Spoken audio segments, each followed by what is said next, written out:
Masquerade say Zimbabwe, welcome to our channel Zim Confessions and Deep Secrets. Kana kari kutanga kukuya panino channel, please don't forget to subscribe. Kana uchikuwagara subscribe, but don't forget to comment and share this video. Nasimere Zimbabwe, tavigira inyano Kurwadza nyano siririsa nyaya ya ex-wife wa president wa vice president Constantino Chiwenga, Mary Mubaiwa Abviswa left leg rake ne zvakare right rabviswa muri Zimbabwe. Zvirunzi health yake iri continue kudeteriorate muri Zimbabwe. Mubaiwa ndafunga arunzi left leg rakaamputatwa over a week ago. Mshimanga akapiwa counseling sessions kuti awanikwa achicomfortwa kuti awanikwa achiita undergo the procedure muri Zimbabwe iyoyo. Zvinomira mushe she suffered from acute lymphedema and zvakakonzeresa kuti awanikwe achichekwa makumbo. And this lymphedema ingakonzeresa large open wounds mumaarms ake nemalegs ake muri Zimbabwe. Ndifunga ruoko rwake rwekuright rwakaamputatwa muna September 2022. Now right leg akunzi rabviswa zvakare. Nyaya inorwadza, nyaya inosiririsa muri Zimbabwe. Tinoziva kuti munoona sei tudze zvamuri kufunga pamusoro penyaya iyi mucomment section. Crime Watch yabuditsa nyaya vachitaura vachiti Vice President Constantino Chiwenga's ex-wife Mary Mubaiwa has had her left leg and her right amputated as her health continues to deteriorate. It has been established Mubaiwa had a leg amputated over a week ago after several counseling sessions to comfort her to allow the procedure to go ahead, as it could not be saved due to gangrene. She was diagnosed with acute lymphedema and spontaneous formation of abscesses, which caused large opening wounds on her arms and legs. Her right arm was amputated in September 2022. Ndonya yabuditswa neCrime Watch muri Zimbabwe. Tinoziva kunoona sei nyaya tiudzire mukufunga comment section. The new spouse wa Vice President Constantino Chiwenga, Taba Baloi Chiwenga, stepped into the limelight and appointwa as the chairperson of Miss Universe Zimbabwe. This announcement yakabuda mshone kunge paita backdrop of transitions within the pagan scene muri Zimbabwe. Miniota Baloi vakatora the position iyo yainge imbori na the ex-wife wa president wa vice president Constantino Chiwenga, Mary Chiwenga achiri kuholda the Miss World Zimbabwe license.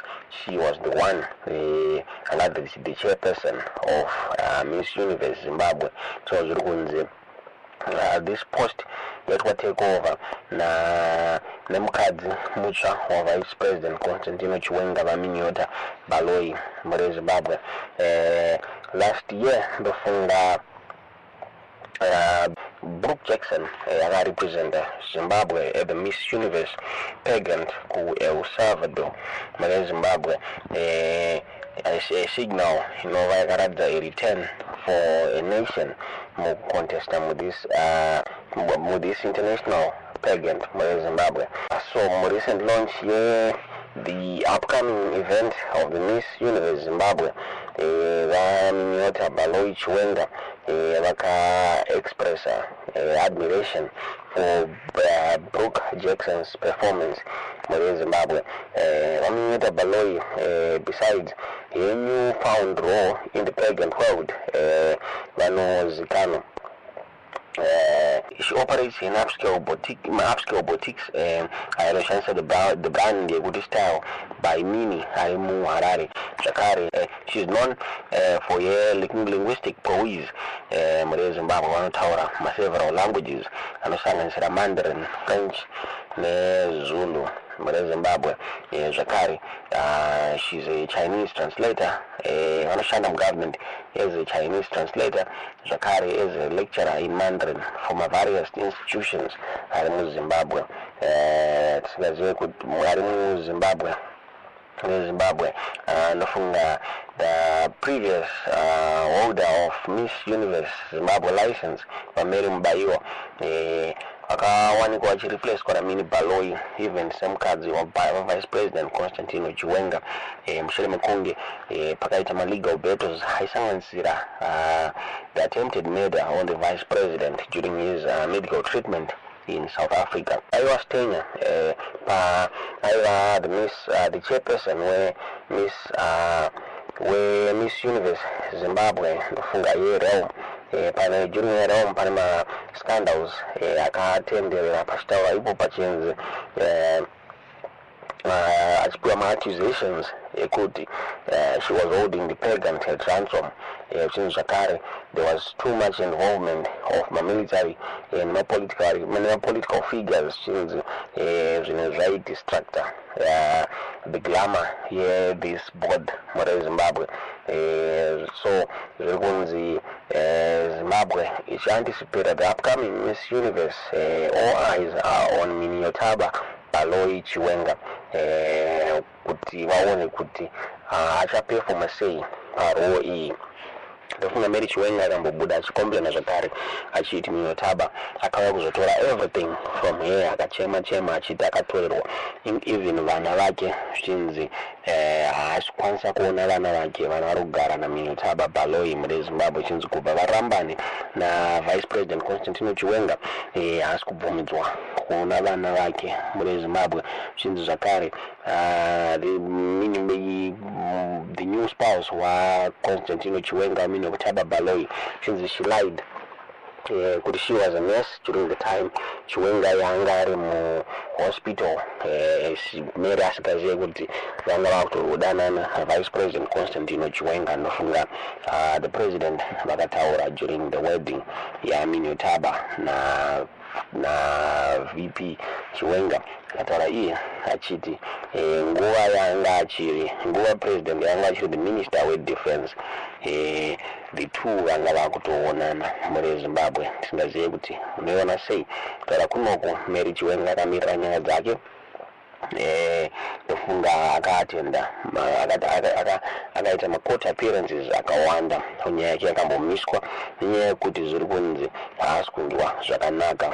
Ndofunga takaona akaamputatwa ruoko rwake ende zviri kunzi anokwanisa kutoamputatwa makumbo nekuda kwekuti hanzi ropa harisi kusvika kumakumbo. Zvinova izvo zvinhu zvakamisa kuti nyaya dzake dzifambirwe muri Zimbabwe. Asatapiwa mutongo panyaya yake yaari kunzi aida kuuraya Vice President Constantino Chiwenga, chinzi akaexternalize mari ya Vice President Constantino Chiwenga yaikwanisa kuita 300,000 ndi zvakare akahaya doctor uyo ainzi aifanira kuinjecta dangerous drug musystem ya Vice President Constantino Chiwenga. Saka ari kutongerwa nyaya ya attempted murder muri Zimbabwe. Iye Mary Chiwenga kutaura kwaari kuita akutaura kuti she only wants divorce, skanzi ngavachidivorca so that anowana share yemaproperties avakashandira vese muri Zimbabwe. Tisingazive kuti munoona sei nyaya iyi kutaura kuno kuva Miniyotaba Baloi havana kukomenta on the issue ya Mary Chiwenga. Vari kungoita zvinhu zvavo. Ndofunga mushure mekunge pabuditswa kuti Vice President Constantino Chiwenga vange varorana Miniyotaba Baloi akabuda achilauncha a school muri Zimbabwe, a private school muri Zimbabwe. Yaitaura kuti it was going to serve those very underprivileged muri Zimbabwe. So she's flourishing zvakare. Your company style by Mini iri muHarare iri kuflorisha. Ndofunga iri kudressa vanhu vari prominent vakati one day muri Zimbabwe. Tisingazive kuti munoiona sei nyaya iyi pakutaura kwatinoita. Miniyotaba Baloi, she's taking over everything that was belonging to Mary Chiwenga. Mary asati akomenta on this issue muri Zimbabwe. Ndonyaya yatatakugira yaburitswa neZim ai. Tudziwo zvamukufunga pamusoro penyaya iyi mucomment section.